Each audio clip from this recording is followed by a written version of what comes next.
Nos gustaría hacer un viaje juntos. ¿A España? ¿Te has acostado alguna vez con una chica? Por la ruta del vino. La ruta del vino. Quiero sentir cómo es un cuerpo de mujer. Complejo. Porque no les voy a pedir a mis viejos que me lleven a un burdel en España. Pero vamos a ir. Yo también voy. ¿Es Claude?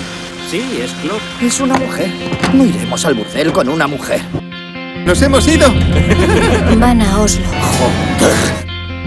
O vas a pedirle perdón, o te parto la cara. Quítale las manos de encima. A ti también te la parto. Por el viaje. ¿De qué, chicos? ¿Compartimos una habitación? ¿Con ella? Claro.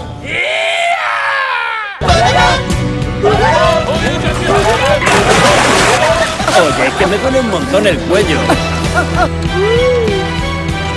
Si quieres te pagamos un Antonio Banderas. Para mí, Lars y tú estáis en primer lugar. ¡Philip, cállate! No tengo tiempo. Se ha ido con una tía. Te lo prometo.